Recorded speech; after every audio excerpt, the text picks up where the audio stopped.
Bismillahirrahmanirrahim. Assalamualaikum warahmatullahi wabarakatuh. Alhamdulillah alladzi akramana bi syahri Ramadan wa ja'alana min ahli siyami wal qiyam. Wassalatu wassalamu ala afdalis shaimin wa ahsanil qaimin sayyidina Muhammadin wa ala alihi wa ashabihi ajma'in. Amma ba'd. Sahabat beriman dan kepada seluruh pemirsa ataupun pendengar dimanapun Anda berada, insyaallah pada video kali ini kembali lagi kami akan membacakan sebuah pertanyaan yang masuk kepada admin Quran online. Adapun isi pertanyaannya adalah, Assalamualaikum, saya ingin bertanya, benarkah yang harus dibaca saat sholat tarawih itu hanya surah Al-Fatihah jika kita menjadi makmum? Mohon penjelasannya, Pak.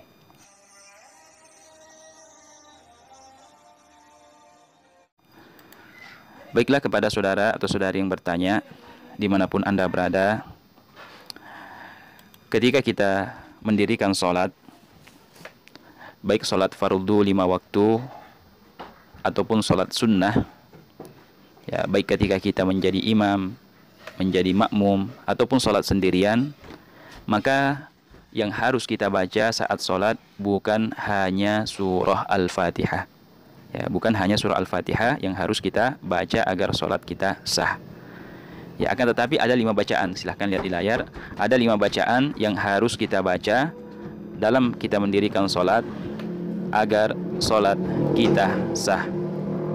Kelima bacaan ini itu disebut dalam istilah fikih disebut dengan rukun qauli, rukun sholat yang berupa ucapan atau yang berupa bacaan. Ya, ketika kita sudah membaca kelima bacaan ini, meskipun kita tidak membaca bacaan yang lainnya, itu sholat kita sudah sah. Nah, apa saja bacaan yang harus kita baca saat kita sholat? Yang pertama adalah bacaan takbiratul ihram. Ya, takbiratul ihram itu adalah takbir pembuka saat kita mulai sholat. Itu namanya takbiratul ihram. Allahu Akbar. Ya, itu harus diucapkan. Ya, harus diucapkan minimalnya.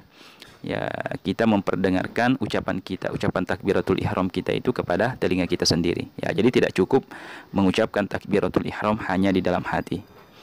Kemudian yang kedua, bacaan surah Al-Fatihah. Ya, ini harus dilafazkan, harus diucapkan.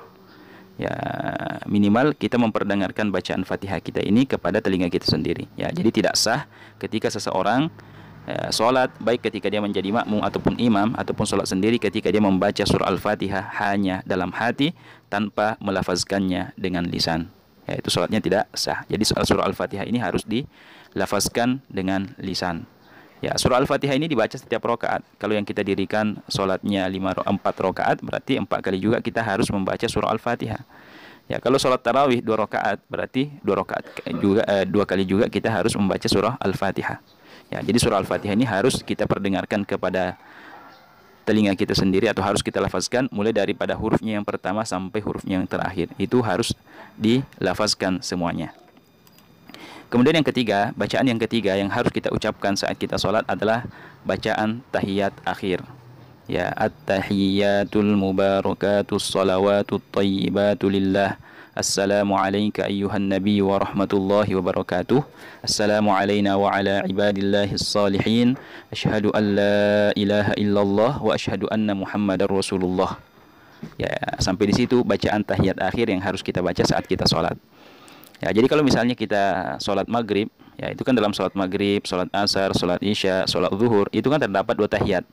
Ada tahiyat awal, ada bacaan tahiyat akhir.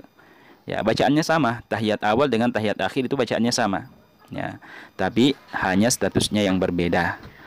Bacaan tahiyat akhir itu merupakan rukun sholat yang berupa ucapan atau bacaan. Ya, sedangkan membaca tahiyat pada tahiyat awal, duduk tahiyat awal itu dihukumi sunnah sholat. Ya, seperti itu. Ya, kemudian yang selanjutnya yang harus kita baca saat kita sholat, mohon maaf, ya, jadi bacaan tahiyat akhir ini seperti juga ya, harus kita lafazkan dari at-tahiyyatu sampai wa asyhadu anna Muhammadan Rasulullah.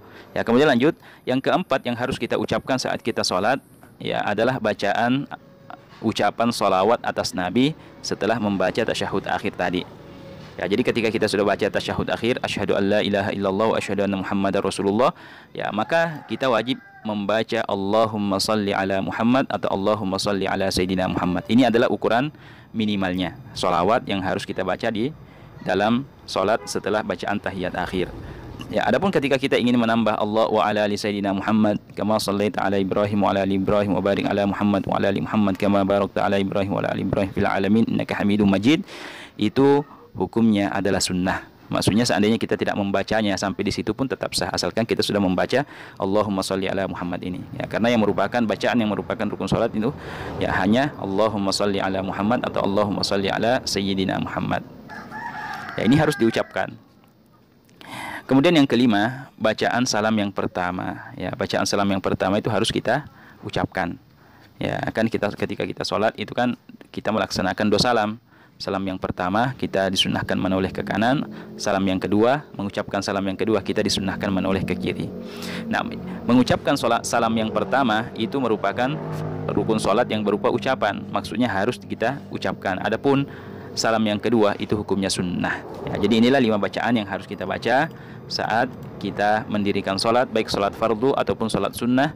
Ketika kita jadi imam, jadi makmum ataupun sholat sendirian, maka kita harus membaca kelima bacaan tadi: takbir ihram, surah al-fatihah, tahiyat akhir, bacaan sholawat setelah tahiyat akhir, dan salam yang pertama. Ya, adapun bacaan yang lainnya selain daripada yang 5 ini, itu dapat kita simpulkan bahwa itu merupakan bacaan sunnah atau bacaan yang merupakan sunnah-sunnah di dalam sholat. Ya, maksudnya apabila kita tidak membacanya seperti doa iftitah, ya doa iftitah kan tidak termasuk di sini, ya. Ya, bacaan ruku, ya itu tidak termasuk di antara yang 5 ini. Ya, bacaan i'tidal, bacaan sujud, ya bacaan duduk di antara 2 sujud, ya itu tidak termasuk dalam salah satu dari yang 5 ini. Berarti dapat kita simpulkan bahwa selain daripada bacaan 5 ini, itu hukumnya adalah sunnah. Bacaan sunnah apabila kita tidak membacanya, maka sholat kita tetap sah, asalkan kita membaca yang wajibnya. Ya, hanya saja ketika kita tidak membaca bacaan sunnahnya, itu kita tidak mendapatkan pahala kesunnahan.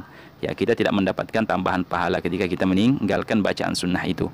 Beda dengan bacaan yang salah satu dari yang 5 ini, ketika kita meninggalkannya, ya maka itu berakibat sholat kita tidak sah, karena ini merupakan rukun sholat yang berupa bacaan. Berarti ketika kita meninggalkannya, berarti kita telah meninggalkan rukun sholat, dan orang yang meninggalkan rukun sholat itu sholatnya tidak sah.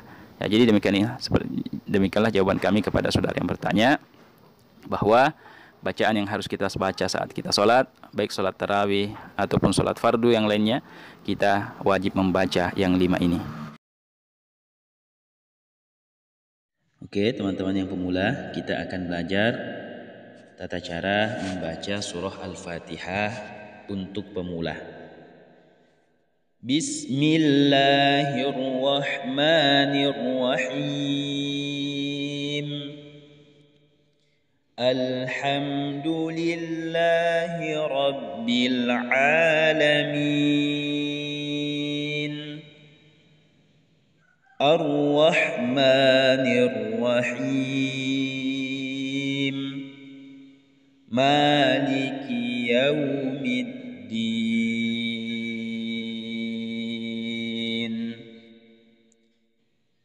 Iyyaka na'budu wa iyyaka nasta'in.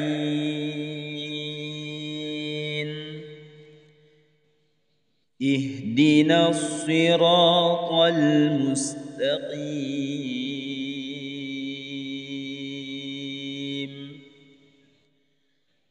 Siratal ladzina an'amta 'alaihim ghairil maghdubi 'alaihim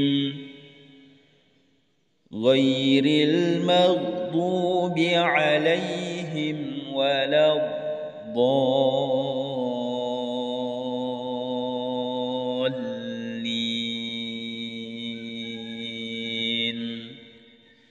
Amin. Ya, jadi itulah cara membaca surah Al-Fatihah yang bisa dipelajari oleh teman-teman yang pemula. Semoga bermanfaat. Assalamualaikum warahmatullahi wabarakatuh.